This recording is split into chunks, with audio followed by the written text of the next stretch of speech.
Today we're looking at the Axial RBX10 Ryft Kit.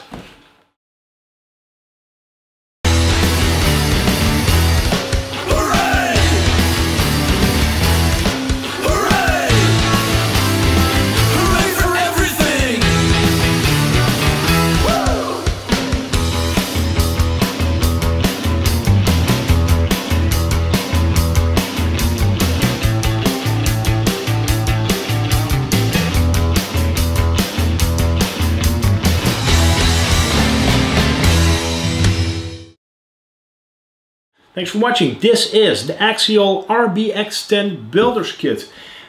I have never seen a Ryft before in real life. I know that there's two ready to runs out. One of them is black, one of them is orange. I have not seen them up close yet, so this is the very first time that I see one. Now, this one doesn't come like this, of course. It comes in a bunch of bags. Looks like this once you're done, so there's really a ton of trash. But you end up with a really cool looking rock bouncer, buggy, truck, whatever you want to call it. This being a kit means that you need to assemble it. It also means that you do not get any electronics, so you need to provide your own receiver, you need to provide your own steering servo, you need to provide your own mini servo, because this thing, if you choose to set it up that way, comes with a 2-speed transmission, your own motor, your own ESC, some paint of course for the body panels.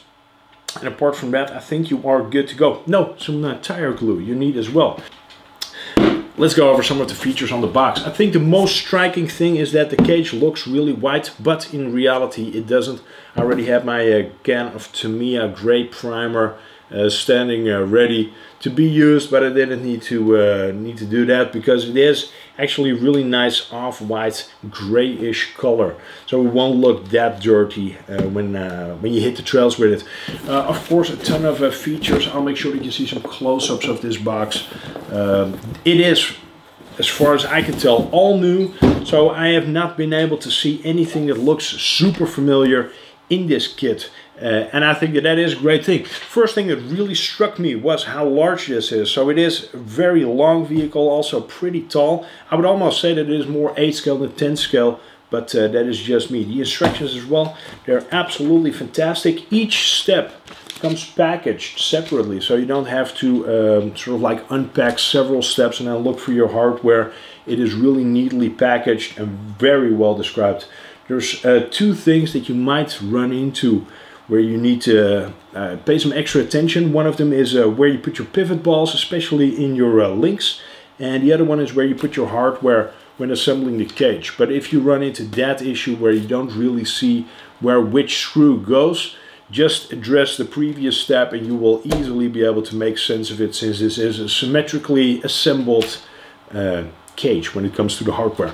Now, I hope that sort of clears things up. I do have the tiniest body panels on the planet left to paint, so they're actually in here. This, for example, this is the hood panel. Now, there's not a whole lot of room to get super creative there. The same goes for the doors. And I have not been able to complete my Ryft yet, just because I do want to install all of the stock electronics first, just so I have a good base point and also a good understanding of what they wanted this truck to perform and feel like right out of the box. Then I can take that sort of like as a baseline and then take it from there and seeing where I can and where I want to improve. The elephant in the room, I think, is the front axle, but also rear axle. These axles, a lot of people have been snapping them. Now, this is an all-new vehicle, an all-new platform, just like the Losi LMT was. And in them releasing something to the public, you will also see that people start sort of like unveiling its weaknesses. Now, no different with this Ryft. It's just a bit unfortunate, I think, that it is again an axle housing. But these axle housings, they have been updated by now. I'm not sure if when you purchase a kit, if you will find an updated axle housing in the package, so in the box, or if you need to maybe send in a request for warranty at some point.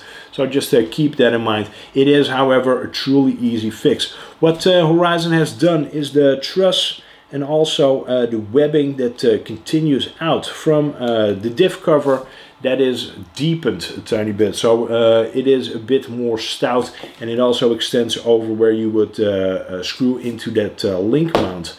So with that, I hope that things are solved and people will stop snapping these type of axles, just because I do think that it is cool to see a new axle pop up. This is not an axle like we've seen before. It's not an AR60 or an updated version of the AR60. I'm pretty sure it has yet again an AR name, just like we know from the AR44 and the AR45 and the AR60. So I'm not sure what this is going to be, but perhaps you do know, and you can let me know in the comments. The way that all of this mounts up and builds up is really cool. I think it is very much racer inspired. So if you look at the C-hubs, they go all the way through, and then if you look at the way that the steering knuckles are mounted to those, that is very much inspired, I think, by a lot of larger vehicles. So the steering pin is being held into place with a little screw that threads in from the top, and the same goes on in the bottom. And then if you look a bit closer, especially on the full steering, you can really definitely see those universals that come supplied with the vehicle. If you look inside those rims, you'll also see that there is a faux brake caliper, which really tucks nicely inside of that rim, and also a faux brake disc, which I think also adds a lot of nice detail to look at, giving it a bit more of a scale feel. Now these axles, they come with a metal diff cover, which I think is pretty great. All of the hardware is mounted in from the back, so you thread everything in from the back. Do put a tiny dab of blue Loctite on those screws to avoid them backing out. You will also see that the pinion in this case, contrary to, for example, the AR45 axles, the pinion is not a high entrance pinion, so this comes in right into the center and then attaches up or matches up with that ring gear. These are straight cut gears, so they will be a bit noisy, but seeing that this is more of a basher vehicle, I don't think that that is a bad thing. Inside over here, so attached to that ring gear, you will find an open diff. So there's 3 diffs that you get with this truck. One for the front, one for the center, and one for the back. You also get one locker. So if you want to, you can immediately lock one diff and get a bit more of a tune and a bit more of a feel for what you want to do with your vehicle. I decided to immediately lock the center diff because I never mind having the same amount of power going to the front and to the back, and especially not with this one being a rock bouncer. You really want to have some serious hill climbing action, and I don't want to be left with one tire sort of like spinning out. So having at least the same amount of power to the front and the back, I think in my case is something that I prefer. But then again, you know, you can really play around with it and set it up to your liking. Same goes for Diff Fluids or fluids. This is almost a solid that you get provided with. Comes in a little container. It is really diff goop more. So you need to sort of spoon it out, really smash it into those spider gears, and get the proper amount of lock, or the amount of lock of your preference by doing that. Now, speaking of smashing, if you have not subscribed yet, please do. We're really heading into the 100,000 subscribers realm. I hope that we get there before the end of the year. That would be really cool. And I want to do some sort of cool giveaway or contest. So let me know if you have some suggestions. Always open to hearing them. And I'm really looking forward to cracking that number finally, after almost 10 years. Now, if we go backwards from that front axle, you will see an updated wild bore drive shaft. So it is still called a wild bore. I do think that the plastics are new. There's also a ton more branding going on these. The yokes, they look good. They are all metal. And I don't really mind all of that branding going on, because there's not a lot of branding going on the vehicle otherwise, apart from on those drive shafts. You will also see some stainless steel links. These are directional tunable links, so you need to thread one rod end on counterclockwise and one clockwise in order to end up with a setup that is adjustable while you leave it on the truck or on the vehicle. So make sure that you keep that in mind when assembling it. Also make sure that you keep all of the markings facing one side. That way you have a correct setup in case you want to go ahead and tune it. Rod ends, that felt really good actually. And also all of the pivot balls, they are all metal. So whether they are silver colored or black colored, that is just an easy way to tell them apart size wise. And that is also something that you really want to keep an eye on when assembling it, when popping them in. Make sure that you have the right pivot ball in the right rod end, because if not, it won't assemble the way that it should. Now all of this stuff ends up at a really flat skid plate, so you have a 4-link suspension in the front. You also have a 4-link suspension in the back, and in the back it is done with 2 trailing arms. Those are the only thing that kind of concern me, because I'm not sure if these trailing arms are made from the same plastic as, for example, the Bomber trailing arms, which I did have some problems with rod ends splitting open.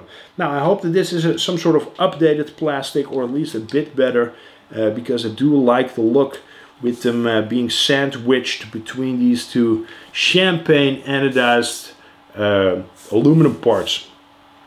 You will see that contrary to the front, where the shocks mount up to the link mounts, the rear shocks, those bottom pieces, they join up with those trailing arms. And then what they did in the back with the link mounts is they have installed a sway bar, keeping everything a bit more in check. And I don't think that that is a bad thing, because otherwise you would truly be talking about an extremely hard to handle vehicle. So having a sway bar in the back already installed just to keep things a bit more flat, I think is great. Now this rear axle, basically same story as the front axle, so straight cut ring and pinion gear inside of this metal diff cover. And this truss, again, you know, I'm not sure if the rear truss is also updated in those newer style axles. I do know that that is the case for the front, and I will try to install a picture somewhere so you can have a look at it. These axles, well, really easy to assemble. The lockouts pop on there. There's double bearings on each side for those lockouts. And again, inside of those wheels you see those faux calipers, faux brake discs, 2.2 sized wheels. Glue those tires on and you are good to go. These tires, they are absolutely massive, but seeing everything that goes inside these axles, I do think that this platform is able to handle it. If you look inside the transmission case as well, everything is Mod 1 gear, so really coarse teeth, all metal gears, bearings where you want to see your bearing. And apart from that, there's also a 2-speed, so you can set it up as a single-speed transmission, or you can set it up as a high and low speed transmission. Now, where the high and low on the SC Extend version 3 was really close together, in this case they're pretty far apart, so there's actually a few teeth difference between those high and low gears, making me think that this is a transmission that I really want to be able to shift from high to low. So for that reason as well, I have installed all of those gears.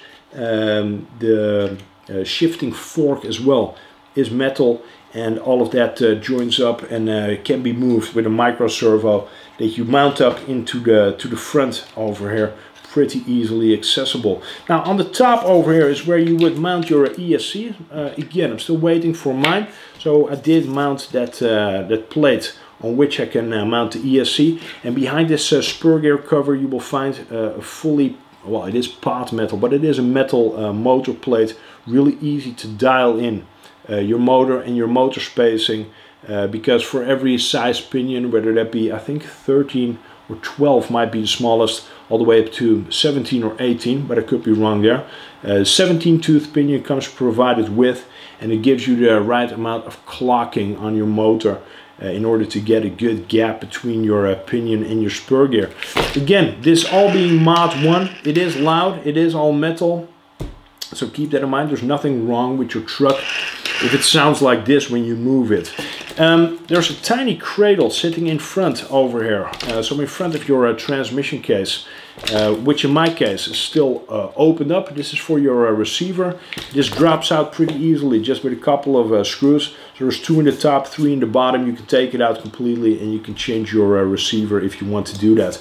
If you open the cage over here, you will see a lot of entrance, a lot of space to put in a big battery pack. It does come with a couple of well, what do you call it, like little walls, like separators, to ensure that you could run a tinier pack without it flopping about. In my case, I do think that I want to run some bigger packs, so I have left those out for the time being. Shocks. Talking about a basher vehicle, I really think that this is geared towards some pretty hard abuse. if you look at the shocks as well, these shocks, they really remind me of my HPI Baja. And the reason I'm saying that is if you look at the internals and you get to the top of the shock shaft where you mount your shock piston, that whole assembly with a lock nut on the top to keep your shock piston in place, that is something that I have seen previously on some of my fifth scales. Now seeing that return over here on these shocks is really cool. So the way this works is you push your shock shaft in all the way, you put your shock piston on there with that lock nut. Now when you have tied it down all the way, you will see that your shock piston doesn't rotate anymore around the shock shaft. What I prefer doing, I'm not sure if that's personal preference or whatnot, I always want my shock piston to float freely around that shock shaft. So just give it a tiny bit of a twist back, just until you feel that that shock piston floats freely and can rotate freely around your shock shaft before continuing the assembly. I think what is also interesting is that shock bottoms, those are plastic double sealed rings, and the shock top is kind of like a hybrid. So the ring that threads around your aluminum shock body, that is aluminum. There's a ring to seal around the top cap of your shock, and then the rod end of your shock top is plastic. And there as well you will find that there is a bleeder screw that you will install with a sealing ring, making it really easy to set these shocks up and bleed them properly. Another feature of these shocks is a bump stop in the very bottom. So if you do go all crazy and bottom these shocks out, they will stay intact and you will avoid your shock piston topping out on your shock cap, causing some internal damage. So all of that is nice engineering and also nice to look at. Now that brings us to the main event, I think, which is this roll cage. These cages, if you are familiar with Mad Ram videos or Busted Knuckle videos, you will also be familiar with Tim Cameron, for example.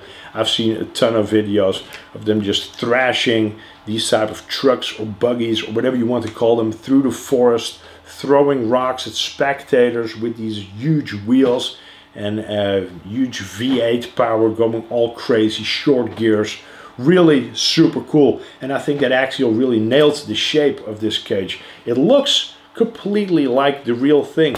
Everything, this divot in the roof section, this hoop around where you would usually find an LS engine, the fuel cell sitting in the back. Now, interior panel, it features two molded figures, so you can do this up completely to make it look ultra scale, I guess, or as scale as it gets. And then you have those three tiny body panels, so one on the side over here, one on the other side, and then one on the front to completely top it off.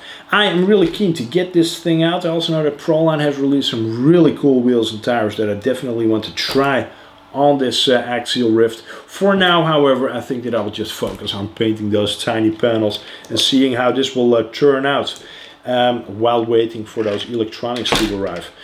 Again, electronics that I'm going to run, I think it is a 2200 kV motor with a 5mm motor shaft, a 130 amp Spectrum ESC, and then from there, if I do want to alter it, I might go censored and see how I like that. I know Castle has a new 1412 out that I'm keen to try, but that will also involve some different gearing. And all of that stuff I will do in a different video, because otherwise this video will become 90 minutes long, and I don't want to do that. I do hope that you enjoyed this video and that you got like a tiny bit more info about what's included with this Axial RBX10 Ryft kit, what you need to complete it, and also what I found out of the box.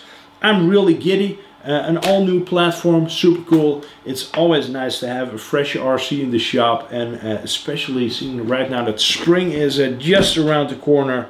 This is going to be fun to take out on the trails and have some fun with in hill climbing and whatnot. If you have any questions or comments, let me know in the box below. If you want to have more info about the Axial Ryft, whether that be the ready to run or the kit, go check out links in the video description box. Also links to any of the electronics that I intend on using.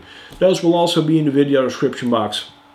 And if you enjoyed this video, as always, don't forget to hit the like button before you leave, because that is much appreciated.